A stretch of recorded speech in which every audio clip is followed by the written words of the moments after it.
केते सचेतन भारतीय भोटर और राजनैतिक दल गणतंत्र महान पर्व कहुवा निर्वाचन में स्थिति ओलटा सारा देश में निर्वाचन प्रक्रिया जारी रही बेले आदर्श आचरण विधि उल्लंघन नहीं बढ़िबारे लागिछि अभियोग। गत मार्च 16 रे निर्वाचन प्रक्रिया आरंभ परठारु प्रतिदिन 7000 अधिक आदर्श आचरण विधि उल्लंघन संक्रांत अभियोग निर्वाचन कमिशन को निकट में पहुंचुथिबा सूचना मिली। सी विजिल आप और कमिशन को पोर्टाल ले गत मे 14 तारीख सुधा 4,22,432 अभियोग दायर होईछि। तन्मध्यरु 4,22,079 अभियोग अर्थात 99.9% अभियोग क्षेत्र में पदक्षेप निया जाइथिबा कहा जाइछि।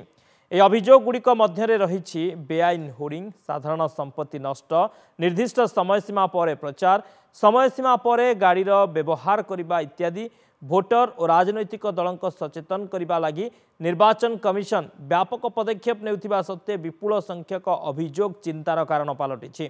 गत जुलाई 2018 रे सी विजिल आप लॉन्च होइथिला। 2019 लोकसभा निर्वाचन में यार व्यवहार होइथिला।